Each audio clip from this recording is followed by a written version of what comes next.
roundtable discussion. So the trigger for today's roundtable discussion has been the recent discussion paper floated by IBBI, which is dated 31st of March 2022. We had sent you a soft copy of the same. I'm sure you all must have gone through it, and so we'll be taking your inputs today on the suggestions that have been made by IBBI in the discussion paper. And to steer that discussion, we have our very eminent Bhuvaneshwari Ramanathan ma'am here with us. I'll just take 1 minute to briefly introduce ma'am, and then I'll request ma'am to take over the session. So ma'am is an insolvency professional. We all know ma'am is also a registered valuer and a member of ICSI and ICWAI. Apart from this, ma'am is also a BSc in mathematics, and ma'am has held illustrious positions in different big corporates. Ma'am has been the CFO and CS. Apart from that, ma'am has also been the COO in some institutions. Apart from this, ma'am has also rendered financial advisory services with different institutions. In terms of experience, ma'am has a total experience of 26 years.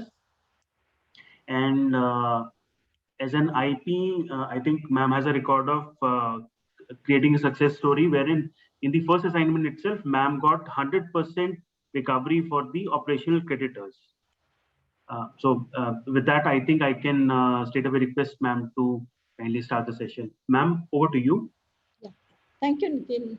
Thank you for the introduction. Yeah.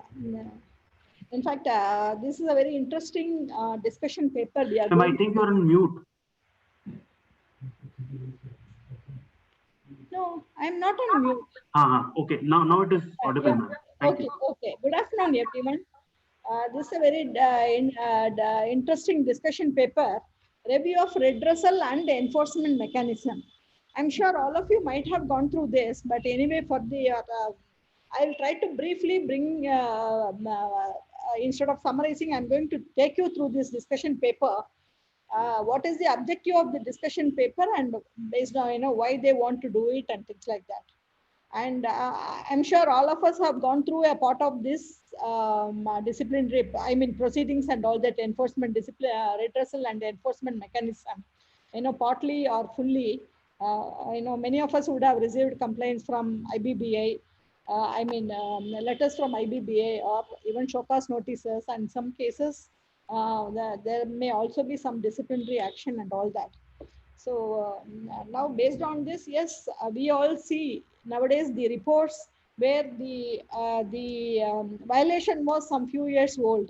So I feel that, I too feel that the time can be curtailed and it can be on a timely basis instead of seeing the past. If it is the present, it has much more relevance. And so I'll take you through this discussion paper quickly, and then I'll come back to you for your views and for detailed discussion. So I have highlighted the important, very important things what we can quickly talk about. So the present mechanism of complaint and grievances redressal and subsequent enforcement action is resulting in the delay of enforcement process. In addition, the mechanism puts undue pressure on the service providers as they need to submit the responses multiple times on a single issue. I think this is a very good point in my opinion, because no delay. IBC is a time-bound process. Only in the case of redressal and mechanism, why there should be delay. So the timeline is to be cut. We all understand that. And also multiple times we should not do it. Only once for any issue. Once if you submit, it's better. And that's a very good thing, I feel. And the proposed framework seeks to achieve the objective of an effective and time-bound redressal of the complaint or grievance filed by the stakeholder. This is the overall objective. And what is the present thing they are talking about? So presently, anybody, I have put it in green color, it allows any person aggrieved with any compelling issue to file a complaint against the service provider. And mainly the service providers, the way I look at it, is the IPs. Of course, IPAs and IUs are also part of the service providers in this. And the presently, in fact, before that, I wanted to talk about, I'll just read out what is grievance, what is complaint. That is very important for all of us to understand. I'm not sharing it, but I will just read out that. Complaint means a written expression by a stakeholder alleging contravention of any of the provisions of the code or rules, regulations, or guidelines made thereunder, or circulars or directions issued by the board by a service provider or any of its associated persons, and includes a complaint cum grievance. So, complaint is basically violation of the law and the regulations of the code. Whereas grievance means a written expression by a stakeholder of his suffering on account of conduct of a service provider or its associated person. It's with respect to the conduct. So grievance is with respect to the conduct, whereas complaint is an allegation against of any contravention. This is what I felt, when I started reading, I got this doubt. So now with respect to the complaints and grievances, the procedure is that 2,500 rupees, they have to make a payment and inform FA, they can make a complaint. And also the IBBI picks up the complaints from other sources, IBBI and IPA. Other sources are basically the CPG or I think it's the complaint and grievance portal. And then references received from other authorities. If adjudicating authority passes any order with wrong remarks, it will be picked up as a complaint. And even emails and letters from the stakeholders during the inspection, they ask for a lot of emails and letters from the, with respect to the stakeholders. Even from that, it can be picked up. So it will not be a formal complaint, it can be an informal, or if there's no complaint also, it can be picked up as a complaint or a grievance. This is what I understand. And also grievances are being forwarded to the um, yeah concerned IPA for appropriate redressal. And for other grievances, the board seeks clarification and reply from the concerned person. All of us keep getting mails whenever there's a complaint by a stakeholder. We immediately, IBBI gets a sends a note, email to us as listing out the allegations and asking for our reply, and we all reply to that. So it may be a prima facie, or it may involve some inspection and investigation and things like that. Afterwards, there's an inspection, and based once the board observes that there's a prima facie contravention, it conducts the inspection of the service provider for delayed scrutiny. I'm not aware of it because I have not reached that level, but at the same time, in any of the complaints, however, I think there's an inspection, but there's an inspection by IPA. In fact, I have gone through inspection by the IPA. I assume that it's a general inspection. So even in the case, whenever there's a show cause notice issued, in the case of complaints also, now I understand that there's an inspection by the inspection is conducted, and which is very exhaustive and covers all the complaints with respect to provisions of the law. And after considering the findings of the inspection, there's a board issues a show cause notice, and when the show cause notice is issued on the IP, he is barred from undertaking any fresh assignment. This we all understand. Then there's a disciplinary committee. In case the show cause notice is issued, the service provider is asked to make a written submission in his defense. The matter is then referred to the disciplinary committee of the board. The DC, after consulting the show cause notice and representations made by the service provider, disposes of within 180 days through a reasoned order. This is the timeline I think they are trying to reduce now, after providing an opportunity of a personal hearing to the service provider. The order passed by the DC may provide for cancellation or suspension of registration, imposing monetary penalty or any other penalty, or issue of a warning or any other action deemed appropriate. DC has also has the option to dispose of the matter without any direction. So this is how we have been seeing the orders. Now, what are the issues in the present mechanism? Present mechanism, it is the service provider has to submit a reply clarifications on various stages. At the time of examining the complaint to IBBI, we do that, and then the inspection or inspection takes place. During that time, we give may not be on the specific complaints, but on various other things also we have to give explanation. And then at this time of draft inspection report by the same IPA, inspection and draft inspection report we give, and then reply to the show cause notice, and then there's a personal hearing by the DC. So the same point we may have to repeat maybe 4 or 5 times. Here itself I can make out there are 5 times. We have to make the same point. So what IBBA feels, the board feels that non-effective participation of IPAs in regulating IPs, maybe because the IBBA is directly communicating with us, and hence maybe the IPA is role is redundant in some of these complaints and all that. Otherwise, IPA does the inspection, investigation, and all inspection they do, and also they provide the AFA and all that. But in the case of grievance redressal, maybe IPA is not participating fully because of the direct interaction by the IBBA. This is what I understand. Delay in enforcement mechanism. At present, enforcement mechanism of handling complaints is time consuming and therefore slow. And the delay in the enforcement action is detrimental to the interests of the stakeholders and leaves the stakeholders unsatisfied. And also the present the members learn from the mistakes committed by the fellow service providers. There's a delay, so our learning is also delayed. Another point, they talk about continuation of assignment after the DC order. In the present mechanism, in most of the cases, the service provider continue its current assignments despite the adverse penalty imposed by the DC. Even in the cases where the DC suspends or cancels the registration, it may, if it considers fit, may require the service provider IP, for example IP, to continue its functions till such time as may be directed. This provision may in a way annul the effect of the stringent action taken and potentially result in contradictory messaging amongst the stakeholders. So, because the DC order, when it is with respect to a particular thing and nobody else takes action on that. So they feel that no, I think the board feels that this may have an adverse impact. So the discussion paper proposes the following 4 amendments to the enforcement mechanism. One is they are talking about enabling provisions in the regulations for enlarging the scope of insolvency professional agencies with respect to enforcement of IPs.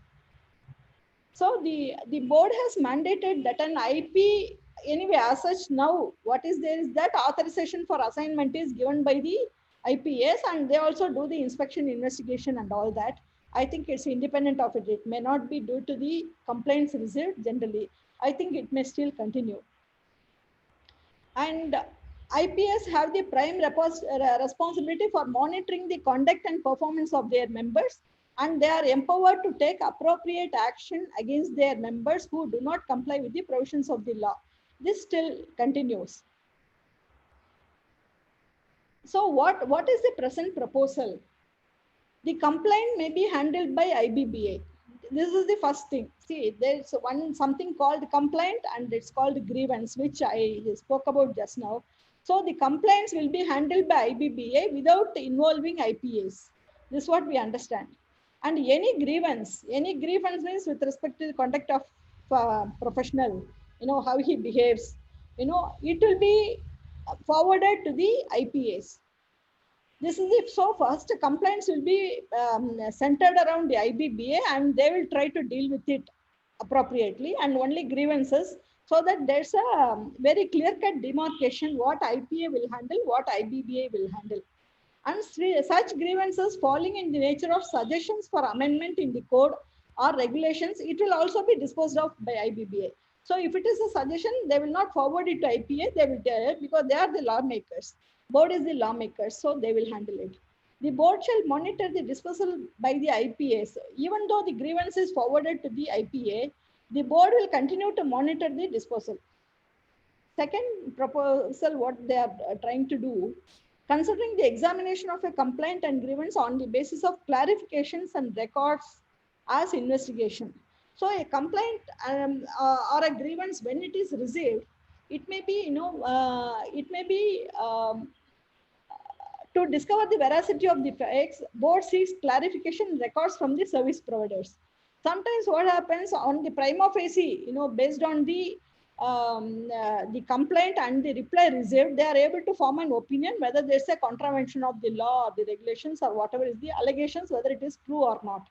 If they are able to do, they can issue a show cause notice. So the proposal is that they can issue a show cause notice without any inspection or investigation. However, if they are not, there's a prima facie case is made, but the acts are not supported by documents, then they may constitute an investigating authority to conduct the investigation and submit a report within 30 days. So this is what they are, is being proposed. And intimation, this is something very important for all of us. What the proposal is being made: intimation to members of the COC adjudicating authority about the outcome of DC order. If there's a disciplinary action, or whatever be the DC order, it may be advisory, or it may be no order, or it may be some serious order is made against the IP or the service provider, they feel that it is to be intimated to the COC and adjudicating authority. So I'm just reading out this. The IP is appointed to the process with the approval of the Committee of Creditors, COC, and adjudicating authority. And the decision to remove him or retain him after the order of DC should generally rest with it only.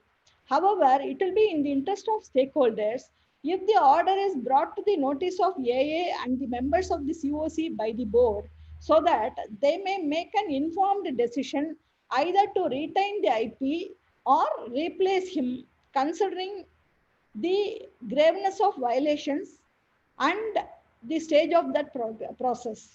So this is which is not there today. Any order is made, it is published in the website. The adjudicating authority may pick up from the website, but it is not intimated to the adjudicating authority or to the COC. Now they want to do that. Anyway, we'll discuss that in detail. Another amendment, what they want to bring a suggestion is that revisioning various timelines related to enforcement provided in the regulations. For example, they are cutting down. They want to cut down. Aggrieved and the service provider shall submit the information within 7 days. Previously, it was 15 days. Now they propose changes 7 days. And disposal of grievance and complaints from 45 days to 30 days. Complaints shall submit the information and records from 15 days to 7 days. And any request for review of the complaint in case of non-dissatisfaction within 30 days. Previously, no timeline was given. Now they say within 30 days. And time provided in show cause notice to notice it to make written submission from 21 days, they want to make it to 15 days. This is the last one is very important. Disposal of show cause notice by disciplinary committee. Previously, it was 180 days, 6 months. Now they want to bring it to 35 days. I think any timeline, reduction in the timeline looks to be good, for everyone. So the rationale, what they say is that the time-bound enforcement will have positive impact on the transparency of the institution and the stakeholder confidence. Further, a delay in enforcement may sometimes result in litigation, which involves an additional cost on the service provider as well as the board. Therefore, an effective mechanism will reduce the said litigation. Further, will also strengthen trust of the stakeholders in the process, and the same may also result in increased stakeholder participation in the process. And it shall have positive impact on the awareness of the stakeholder about their rights. So this is the overall, what is the present process, and also what is the proposed changes they want to make in these regulations. So this is published for public comment, and following are the comments which are required by the board. I will talk about only the first 3 complaints, then the 4th one will take it up separately, because that has to be dealt with seriously. Should the board go for amendment in the enforcement mechanism? Any observation on the proposal to forward the grievances to the IPA? Should the board do away with the investigation in case where the violation is established on the basis of material available on record in the process of disposal of grievance or complaint? I think the question itself gives the answer. So we'll talk about this. Should the board intimate AA and the members of the CC? That will take it up in the next level. First, we'll talk about what do you feel about the proposed amendments, and then whether it should be grievance should be forwarded to IPA, or it should still be handled by IBBI, or should the board do away with the investigation when they make a prima facie case. So I open the forum for discussion. I request all of you to be very, very crisp in your response. If you are able to raise your hand, I can call them instead of cross talks. And then we'll go to the next set of questions. Thank you. Over to you.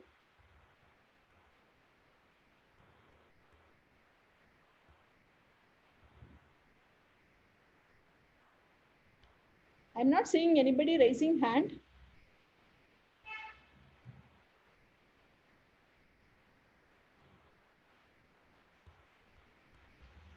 Am I audible?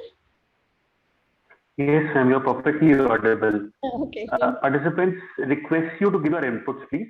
I mean, that is the purpose of which we have conducted this roundtable. Bhuvaneshwari, I'm not raising the hand, but starting it straight away. Okay, please. I just want to ask, well, we have just responded a few days ago to one of the similar situation where public comments have been sought. And what is the reason? There are two reasons. First reason is that a lot of my friends and colleagues in the fraternity have issues about their conduct. And IBBI, IPA, stakeholders, and everybody is worried about the conduct. So when the conduct is bad, how to enforce it and how quickly to enforce it. We must see that we follow a code of ethics and we remain very strict about it ourselves.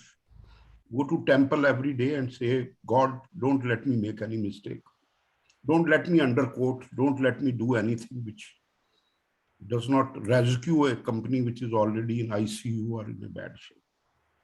Second thing is that the stakeholders and disgruntled people try to use this tool for harassment of the IP.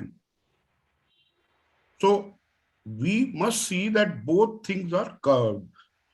So my first suggestion is that we must take it seriously, and the Institute of IPA or IBBI should not allow any forum shopping for a disgruntled. You would have experienced yourself, I know few matters of yours, where these before DRT, NCLT, NCLAT and whole world, and is filing a complaint before the various authorities.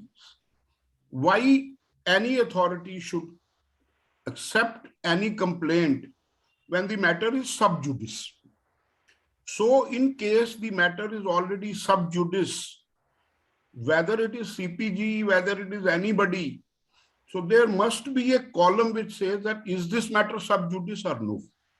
This paper again does not mention that is the complainant doing a forum shopping before the adjudicating authorities, appellant authorities, or any other authority gives a decision, is trying to hold the IRPs, RPs juggler and trying to harass him unduly. So we must first of all see that what should be the complaint trigger point. Just a complaint, just a show cause notice, you and me spending 100 hours to respond rather than working on replying to the matters which are pending, or rather than going through the CIRP process. So my suggestion is that the first, please, trigger point be very clear that it should not be a forum shop. Yeah, maybe I think you raised a good point. However, I don't agree with it. I'm sorry to say this. It's my humble position. Because see, these IBC proceedings, it goes on. Some cases go on for 2 years, 3 years, or 1.5 years. And during that period, if there's any grievance against the IP or service provider, naturally, even the regulation is very clear. Nobody can take action on an IP. So for 1.5 years, nobody can take action. And even the courts in the public forum, they say that we don't have the powers. You go to the IBBA and make a complaint. It happened in my own case in the open court, they say. So if there's a grievance, where else they will go? So I feel, during the, when the matter is sub judice also, they can go go to IBBI and submit the thing, and it's our duty to clear it out with respect sorry, to cutting you, in such case, yeah. the IBBI must see that whether it is against before a forum, whether it is being triggered differently or what. So kindly introduce some point where it is seen that there are no undue harassments, there are no undue points. Even if the no show cause has to be issued to you, you have to just start responding. So there should be a trigger point of restraint by the IPA, IBBI. I have been repeatedly suggesting, and many forums, that please start rating us. And if I am rated 10 out of 10, 9.9 out of 9, then you are concerned. Please rate me, whether I'm cost effective, whether I'm professionally. They have said that no, we have an IP forum or IP this. Please rate me. Mr. Sengupta, my submission is that let us stick on to the points, what is in front of us. No, I am just saying that undue things should be prevented. There should be a mechanism. I agree, but at the same time, my practical experience is that whenever we get a mail from IBBI, if you are able to prove with documentary evidence with all the information, whether it is sub judice or what is the complaint, what we have done, and it gets closed amicably, actually, they don't harass. But nobody harasses. Yes, we have to respond. We have to take a lot of time. And there are reviews, there are this, there are that. So I'm just saying that if they know Bhuvaneshwari is a good person, then trigger points are different. And if they know that is already before a forum, why are you jumping the gun? So anyways, I made my comment. Yeah, at the same time, from IBBI angle, I would say when they get a complaint, it's their duty to dispose it off.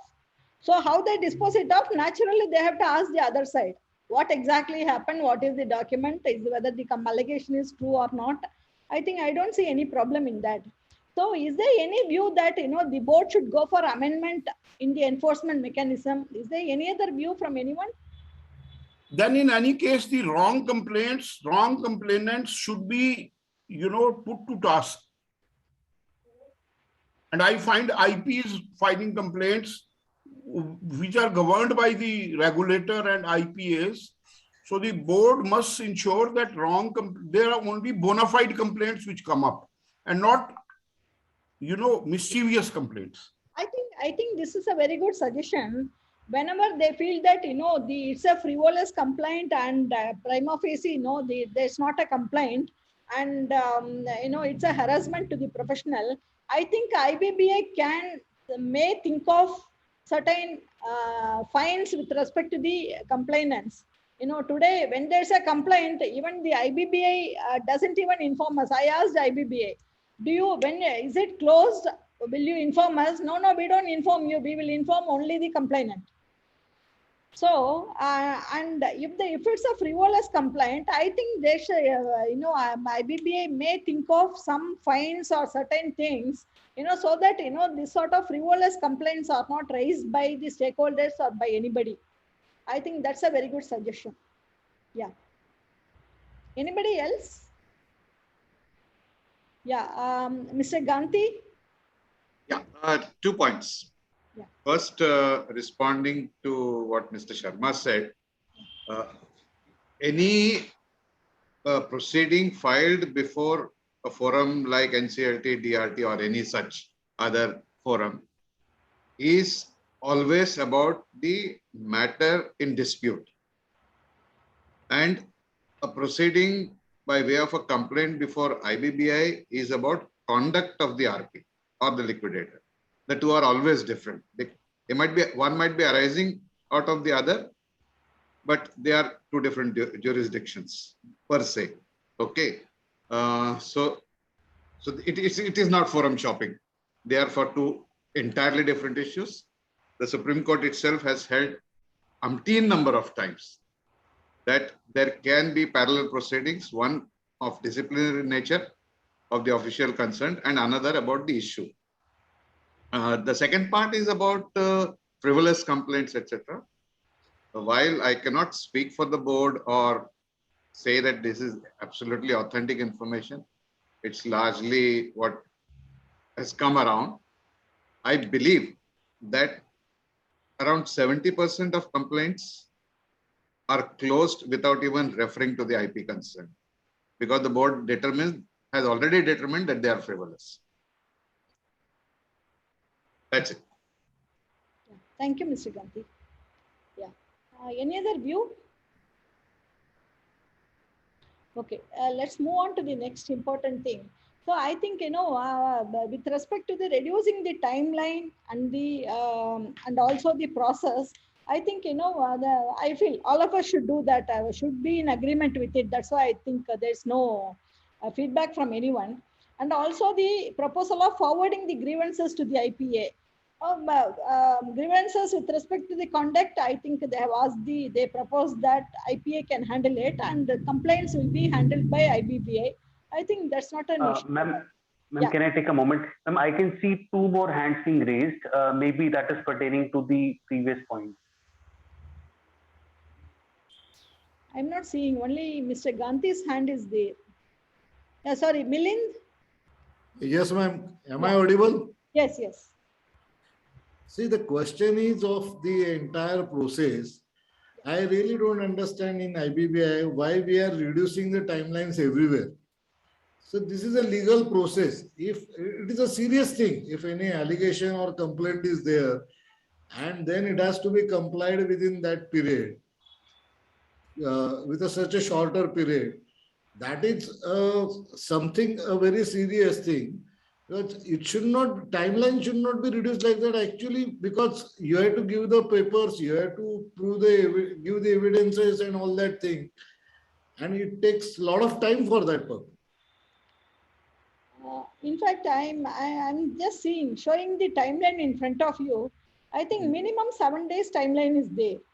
And the last one from 180 days, they have brought the timeline with respect to the disciplinary committee's action also from 180 days to 35 days. I think reasonable 7 days, timeline looks good. So that, when we get a complaint, sit on it, work and send it off. So our job gets over. So I don't know, but anyway. But if today, when we are talking about certain complaints are not completed or not disposed of within a period of 2 years or something like that. That is why this particular amendment is for the, proposal. But when the timeline is of 15 days was there, 45 days was there is nowhere the timeline is of 2 years. But the matter must be serious. That's why, or there must be certain things. The timelines were there also already. Then again reducing it. Are we going to adhere to that thing, or we are going to make a statistical record stating that now 7 days is not adhered to this? Okay. Any other view, please? I think Mr. Gupta. Yes, madam. I have one point to make. Yes. CIRP 7 is to be filed for non-adherence of the timeline. Yeah. But in many cases, I have found that it is the NCLT who is not giving the order for liquidation, although the timeline has already expired, and it is no fault of the RP. And every 30 days he has to file, and that too within 3 days. If the 3 days expires for some reason or the other, then he is subjected to penalty because for no fault of the RP. So why all these things should not be taken away from the RP's realm? The IBBI should take up the matter with the NCLT. Why they are not passing the liquidation order when the timeline is already expired and nothing is pending as far as CIRP is concerned? I think, see, if it is in the hands of the board, they would have already done it. And Supreme Court also has given very clearly all these timelines for as far as the adjudicating authority is concerned, it's directory and not mandatory. I think if you open up that topic, it's a big topic, and all of us have gone through this and we have been suffering. I think my suggestion is that let's not get into it. So this is with respect to the redressal mechanism, and what is the timeline between the service provider and the IBBI and IPA we are talking about. I think let us stick on to the subject. Otherwise, there's no end for that discussion. This is my humble submission. But anyway, point noted. What you are saying is a reality. I don't deny that. Thank you. Mr. Thank you, madam. Yeah, thank you. Devendra Umarao. Yes, ma'am. Good evening, ma'am. Good evening. Ma'am, my view is same as of Mr. Milind who just spoke, and the concern is only about the timeline. And the logic, ma'am, is that, you know, we already have timelines for the assignments that we are working on.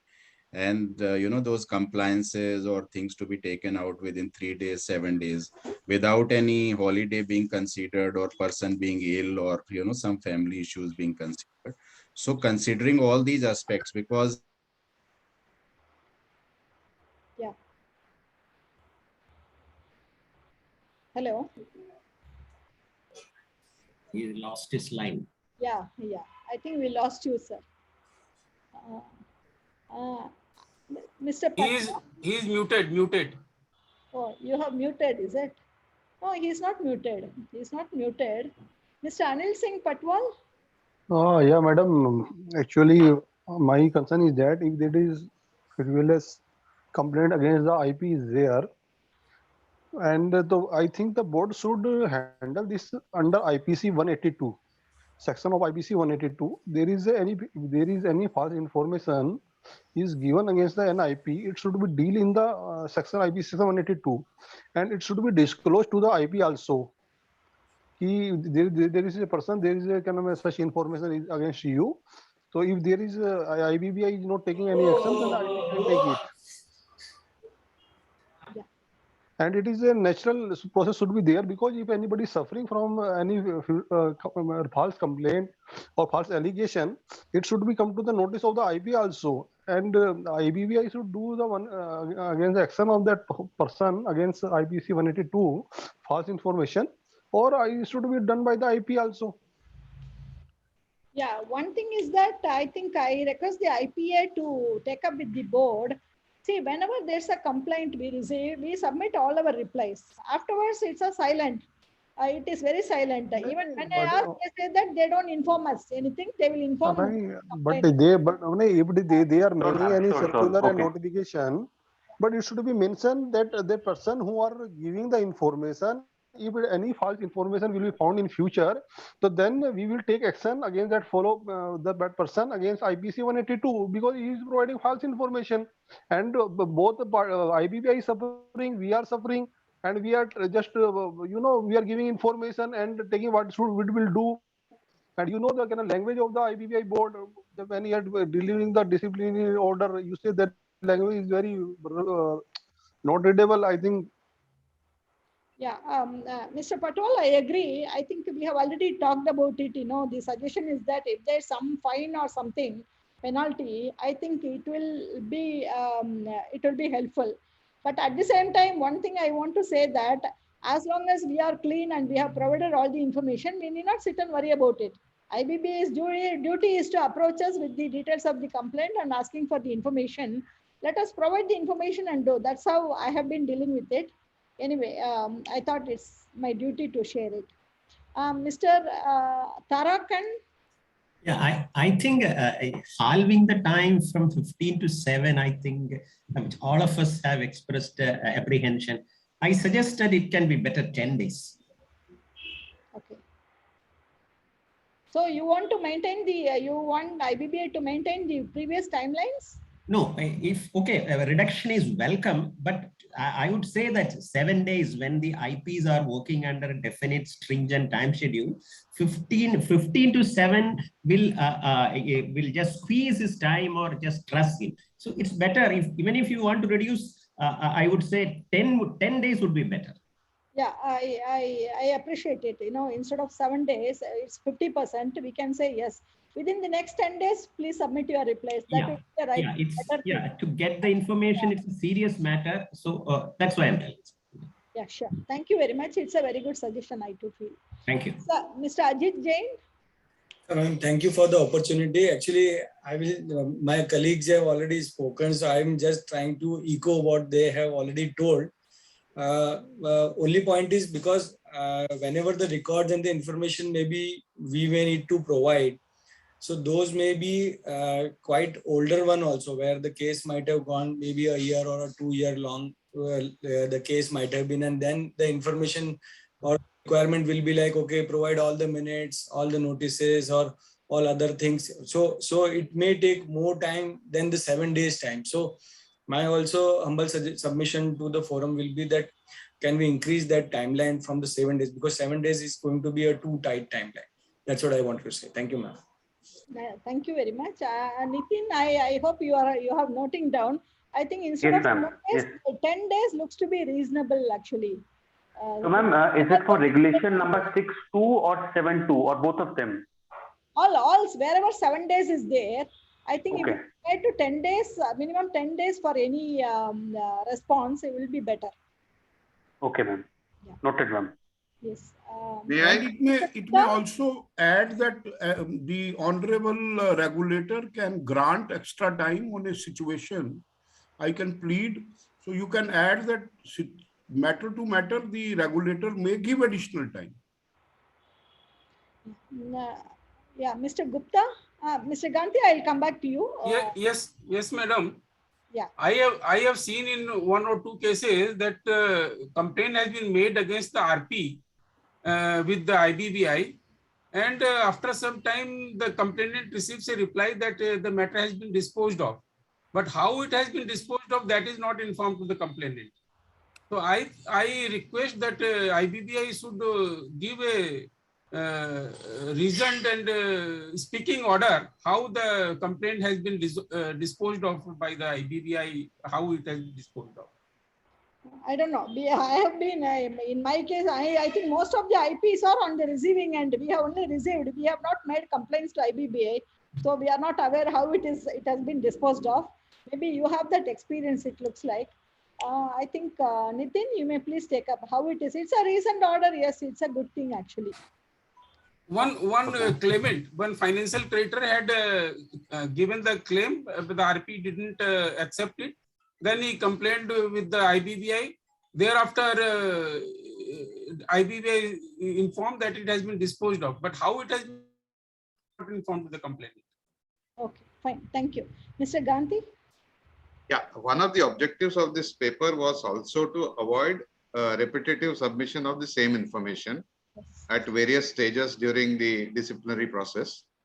A thought has occurred to me that many of the documents which are sought for in the proceeding are also uploaded by us by way of the various CRP forms from time to time. So when a complaint is made, it might be better, or as a suggestion, that the board first retrieves all the documents which are already submitted by the IP concerned by way of the CRP forms, and then asks for only that which is missing from there. Yeah, it's a good suggestion. Yes. So when you already have it at some place, if one section of the board has it, they might as well take it from there and seek only those records which are not available with them at that point of time. Yeah, sure. Yeah. Anyone else? Yeah. I think we can go to the next next part of this, which is, in fact, in my view, it's more important. The point number 4, it talks about, in fact, I think we, okay. Point number 4, should the board intimate the adjudicating authority, members of COC, about the DC order? This is the most important thing. All of us would like to talk about it. I open the forum for discussion.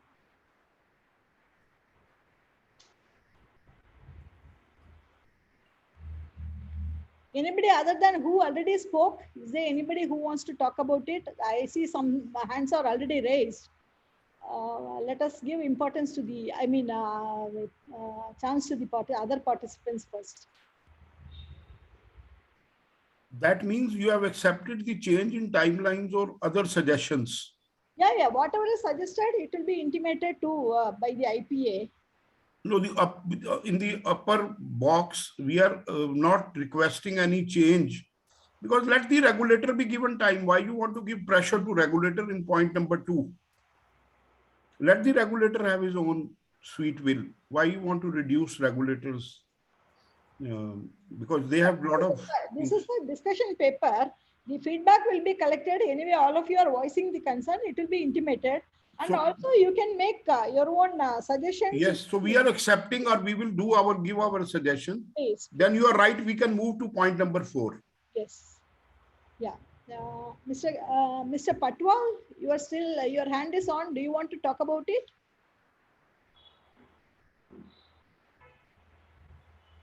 Mr. Anil Singh Patwal? Okay. No, madam, no. Okay. Mr. Gandhi, please.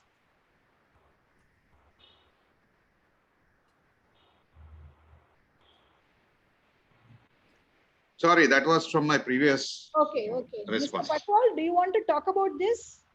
I think this also a previous hand, I think. Yeah, I think nobody is talking, but I would like to give my concern on this. Should the board intimate adjudicating authority members of COC about the DC order? I think this looks to be a very, very dangerous proposal in my opinion.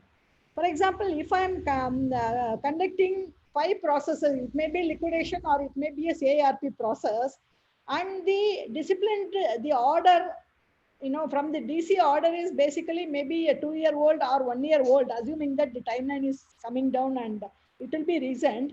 It has nothing to do with the 5 of the existing assignments what I am dealing with. Even then, all 5 COC members will be informed, or the adjudicating authority will be informed, and the COC members removes me from all the assignments, or out of 5 assignments, in 2 assignments I will be removed for whatever be the reason, whether it is frivolous or not. They say it's an IBBI order. We don't want any disciplinary action against any of our RPs, so we are removing. Let us say, for example, one of the biggest bankers says, no, we don't want to see such orders. We don't want to deal with these IPs. Isn't it going to affect the reputation and the future of an insolvency professional? And also, it is very difficult today. All of us, all the IPs are going through time pressure, plus the pressure from with the various deadlines, and also the toughness of each and every assignment, dealing with the promoters, dealing with the adjudicating authority, various other issues at the ground level. In addition to that, should we face this, with the existing assignment, whereas the violation is with respect to a past assignment? It's like, one person has murdered and he has been put to jail, and then he's for with a 5-year imprisonment, but he is also affected so that he cannot live at all. So I see one such repercussion with respect to this particular proposal, that informing COC about the DC order. I think this is very, very dangerous, and I am very concerned about this proposal. So I open this for discussion. Mr. Gandhi, please. Yes, I agree with you, madam. I think we are talking of an issue which is a non-issue. Simply because every disciplinary order today is put up on the website of IBBI, which means it is in public domain. One has to assume that whoever wants to look at it, and most people in the IBC regime, whether it is IPs, some officials in banks, etc., they have subscribed to this daily bulletin from the IBBI, which tells you that so and so there is a disciplinary order which has been published. So that which is already there, as far as the COC members are concerned, is available to them. It's also available to the A, but one would assume that members of the tribunals or courts may or may not be looking at such things. Now, bringing it to their attention, how does it matter or not? Mr. Gandhi, I'm sorry to interrupt. See, seeing something in a newspaper is different. Ma'am, is different. Are you arguing with me or listening to me? No, I'm just submitting. So let me complete, okay? Because so I'm giving my response. I know that people may or may not look at it, but a document which is in public domain, it would be meaningless to object to somebody giving it specifically, because it doesn't. It's not confidential to begin with. Then how can one object to it in an official manner? Yeah, point taken. Yes. Yeah. Any other views on this?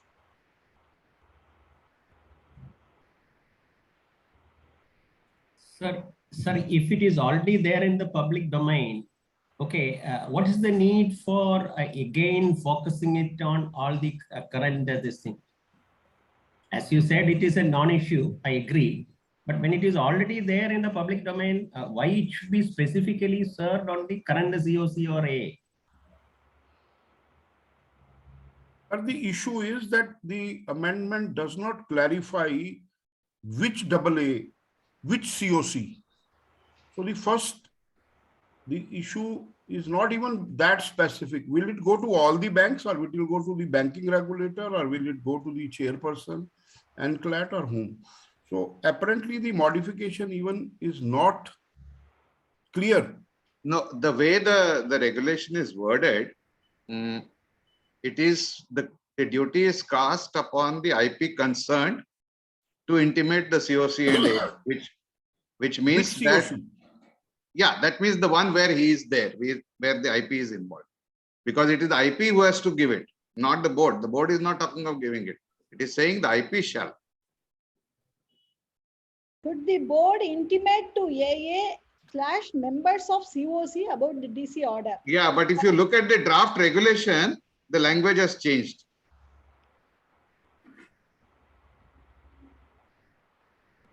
If you see that, the wording is the disciplinary committee shall, in the order passed under subregulation 1, require the service provider, which in this case would be the IP, to do A, B, C, D, and the D is about intimating COC and A. So they have cast the duty on the IP. So there is a dichotomy in the suggestive note and regulation number 1. Yeah, it is. Number 2, the affected person may have a right to appeal, and he may get an adjudication in appeal. So at which stage he has to be intimating, because it could be, I don't mind, because if I'm doing anything wrong, let people know that I am not a good RP and I should not be given future assignments. I am for it.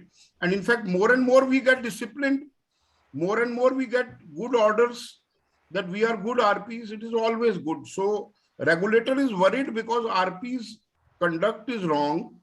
Regulator is worried because there are stakeholders who are raising frivolous complaints. So we are wanting to curb both and wanting to do it fast. So apparently this sentence needs to be reworded, that once it is lost in appeal, once it is that, because you just get an order which is appealable within a reasonable time, why it should go? And what kind of order? So if it just gives you a small warning or anything, should it be going or should it not be going? So there is a big question in this. I'm just, for your information, I'm just what Mr. Ganti was talking.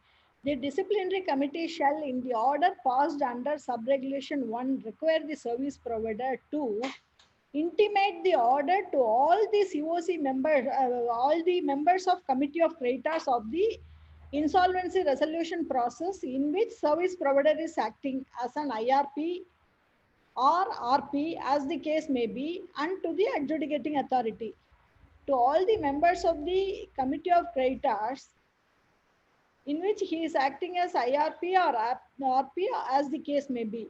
Maybe it looks like to all the COC. If I have 5 COCs, to everybody I have to intimate.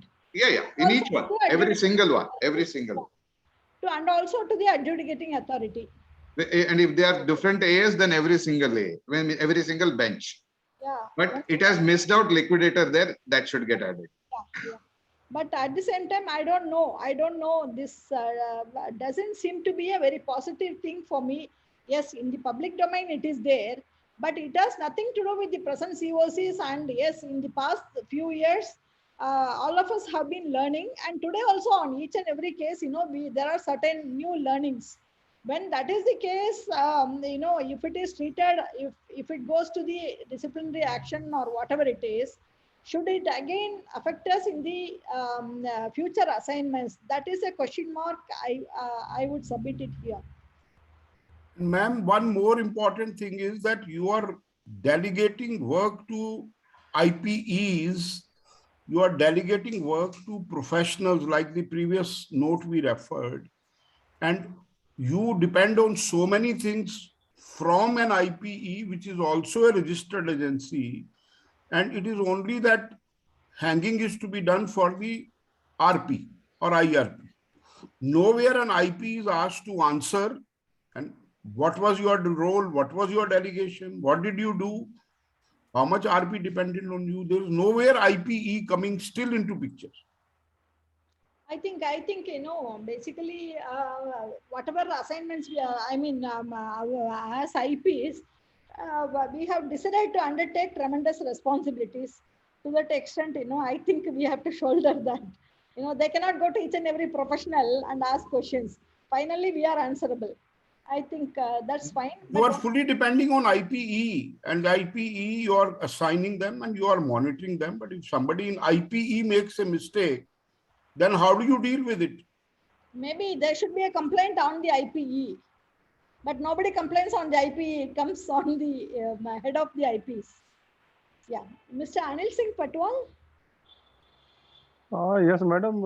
Actually, I am. If there is any disciplinary action against the IP, okay, and the IP is challenging to the this case to the adjudicating authority, and if the adjudicating authority is giving the disciplinary action against the IP, he is challenging to the NSCLT.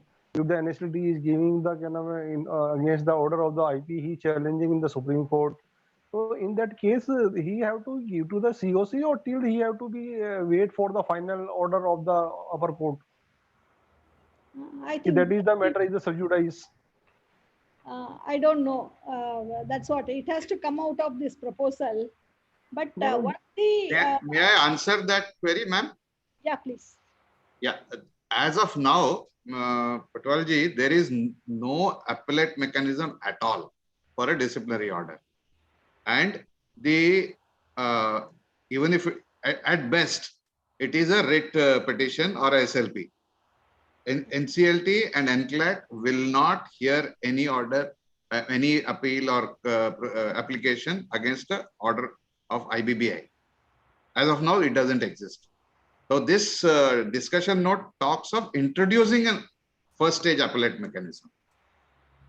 So it's actually positive to that extent. That which was not there is being introduced. Yeah, thank you, Mr. Ganti. It should be there, na? There is, there is we are talking about the justice system, natural justice system of India also. If there somebody is not satisfied with that order of the disciplinary committee, so he has the right to go to the upper court also and submit submission. And but putting that the final, it is not right thing. So he should be given to the some appellate authority also to discuss this type of matter. That is why I asked, madam, that you are skipping regulation 7, subsection 5, where only the complainant go for review. Why not the RP can, the subsection 5, 7.5 should allow RP also 30 days. The table above. Yeah. Mr. Patwal, Mr. Tarakan. Yeah, if I view from a different angle, see, anyway, we have to make disclosures. Okay. So in that angle, even disclosing a award of the disciplinary committee against you is also a disclosure. View in that angle and promote a better transparency. That's the way to accept it. After some time, it will become a normal. Maybe in the initial, as you express, ma'am, there will be some difficulties. But I think it is overall, if you look in a future, for the future, it is better that let us all be transparent. Yeah, sure. That's your view. Yes. Thank you. Any other view on anything? Yeah. We'll go to the other two. Any general observation on the proposed amendment in the Insolvency and Bankruptcy Board of India, grievance and complaint handling procedure, and also with respect to inspection and investigation. So if there's any general observation, then I think we can submit our response on this. That's what is the discussion paper. We'll take last two response if there's anything from your side. No, I think, ma'am, I have to submit that why should IBBI directly entertain complaint? IBBI should function as an appellate authority only. Let the complaints be dealt by the IPA. It's a different thought, I'm telling you. See, I think it's the board's discretion, number one. And also, with respect to the IPs, if there's any complaint, maybe the board feels that it's serious and they should handle it. And there's a disciplinary authority, everybody is sitting there. So they want to deal with it directly instead of delegating it to IPA and then, waiting for their response. So I think, in my personal opinion, I would say it's fine because all complaints we are used to it in the past 3-4 years. Getting notices from the IBBA, we are all used to it. So personally, I feel it's fine. But anyway, if you have concern, you may please express that. Because the primary regulatory authority in any profession is their own association, which is regulated by somebody, is it so? Yeah, yeah. So in that aspect, an IPA is regulated by IBBI. Let them function as the DP, disciplinary authority. Let IBBI as the appellate authority. No, but at the same time, here, any disciplinary action on a service provider, especially the IPs, can be taken up only by IBBI and not by anybody else. It's a well-known fact. When that is the case, by delegating it to IPA and then waiting, that is why the time delay. That's what they are talking about. We are unnecessarily wasting time. Let us do it, complete it faster. So IBBI is going to keep the complaints part of it, and grievance will be handed over to IPA. That's what they have clarified in the beginning itself. Yeah, Mr. Arumugam. There are two or three points just I want to clarify, madam. Please. One is when somebody is complaining to IBBI, simultaneously they are making application to the NCLT. So now the question is the IP has to have to face sword with two knives. So there should be some restrictions when there is already adjudication is going on. The IBBI should be restricted to take the complaint. Yeah, but at the same time, though there are applications filed with NCLT, with NCLAT, the judges don't entertain. I have seen that several times. They say, I had come across one case, madam. I had come across one case. Yeah. Simultaneously, NCLT application was filed. Same time, there is a notice from IBBI on the same matter. Okay. Same subject matter. Okay. Yeah. So that should be taken care. One. Then second point is immediately when somebody has given notice, you should not prevent the IP to not to take any new assignments because it's only a notice. It's not accused. Yeah, the regulation is very clear. Only when there's a show cause notice issued, you cannot take new assignment. Otherwise, in the normal course, I think that needs to be a relook on that matters. Because unless it is proved, you should not prohibit the IP. I feel it's some sort of disadvantage to the IP. So you are saying that when the show cause notice issued also, the IP should be able to take up further assignments. Yes, because it is not proved. It's only a show cause notice is nothing but a small notice only. It's not an accused in a CRPC. Okay. Sure. Yeah. Thank you. Then the penalty of the another point is, madam, the last time also we are told the penalty of huge amount fine and everything that should be brought down because it's a huge amount like a small IP like me. It may be good for a huge company of 1,000 crores something. You may feel that may be suitable. So there should be a discrepancy.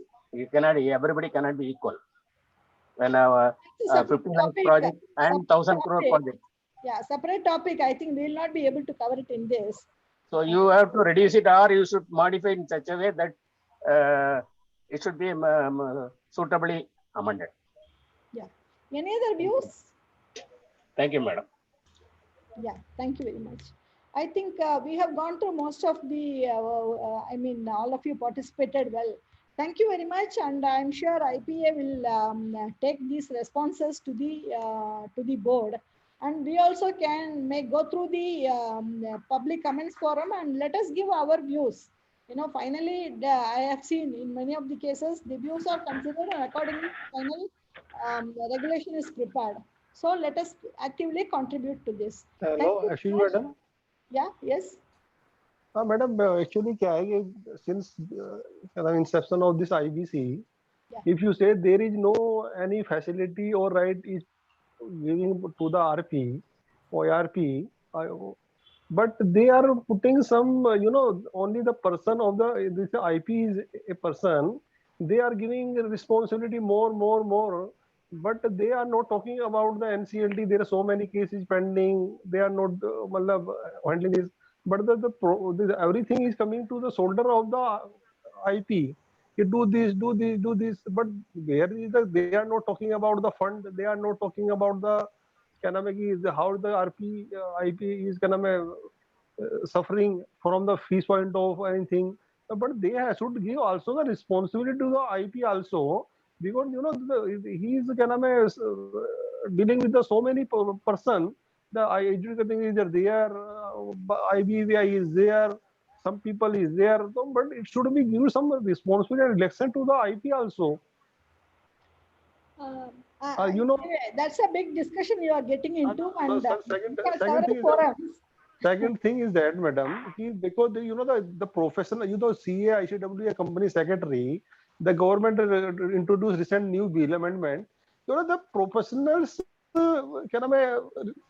Professional जो ये stay मतलब इसका stake depend पे लगा हुआ है madam, बिल्कुल ही मतलब गवर्नमेंट ने कह दिया कि जो presiding officer should be there, तो our colleague is dealing that कि the IP should give the responsibility.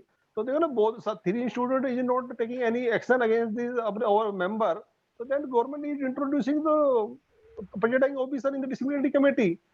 So I know that it is, but it should be also give to the IP from the beginning.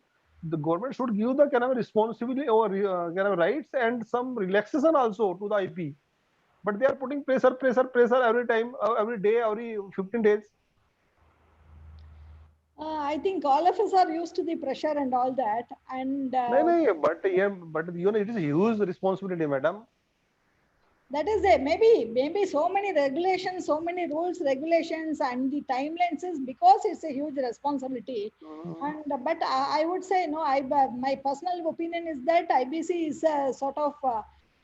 In fact, all of us are contributing to the economy, to the society by doing this. It's a very responsible job. It's not a mere compliance job. We are doing a CEO's job. And maybe accordingly, the timelines and all other regulations are there. And all of us have decided to go through this process by becoming as insolvency professionals. So I think let us respect it. And anyway, IBBI is asking for all this public opinion. And let us give our views on these proposals. And accordingly, it should be, but it should be, bilateral should be there. There is no any problem to the also we are complying, but we have to give the significant timeline or everything that we can also comply the provision. What is the provision regulations? Sure, sir. Fine. Thank you very much, everyone. Thank you. Can I request you one small thing? You see, we have met today to give a collective voice.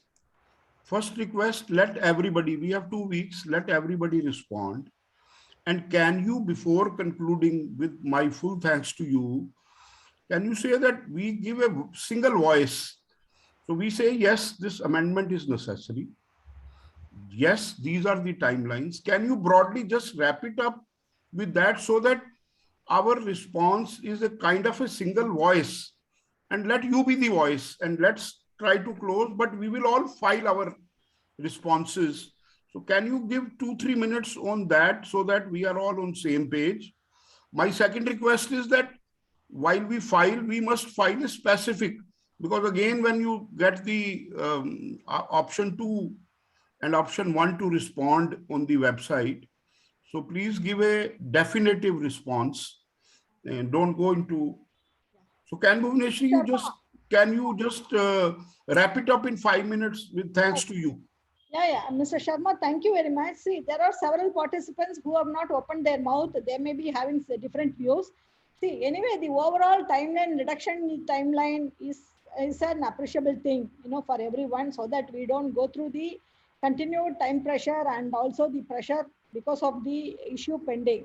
But from 7 days is too short. Maybe instead of 7 days, another 3 days, 10 days. That's a good thing.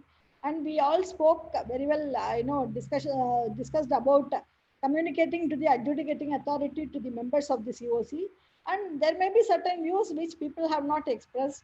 However, based on this, it has given a platform for us to understand these proposals better and then to submit our views accordingly in the IBBI domain. So, and our views, no need to go to AA or COC. That is our view. There is no need. Anyway, you have whatever is expressed here has been noted down by IPA. At the same time, whoever has not expressed, they will be submitting it directly, Mr. Sharma. And thank you very much. Thank you all for your participation. Thank you. We are closing this session now. Thank you very much. Thank you. Bye. Thank you very much, ma'am. Thank you very much, all the participants. Thank you for your time. We value your suggestions, and ultimately the objective of this roundtable is to collect the suggestions made by the stakeholders, and we shall be forwarding them to the IBBI. And we also look forward to your active participation in all future roundtable discussions that we conduct. In fact, what we have decided now is that the roundtable discussions have proved to be a very effective medium, wherein we not only feel connected with the IP, but also we get to know their enlightening views and thoughts on the subject. So we shall be in future also, we shall be very regularly taking up different subjects. And so my personal request is that you all please do take out time for the discussion. Thank you very much. Ma'am, thank you very much to you also, please. Thank you very much.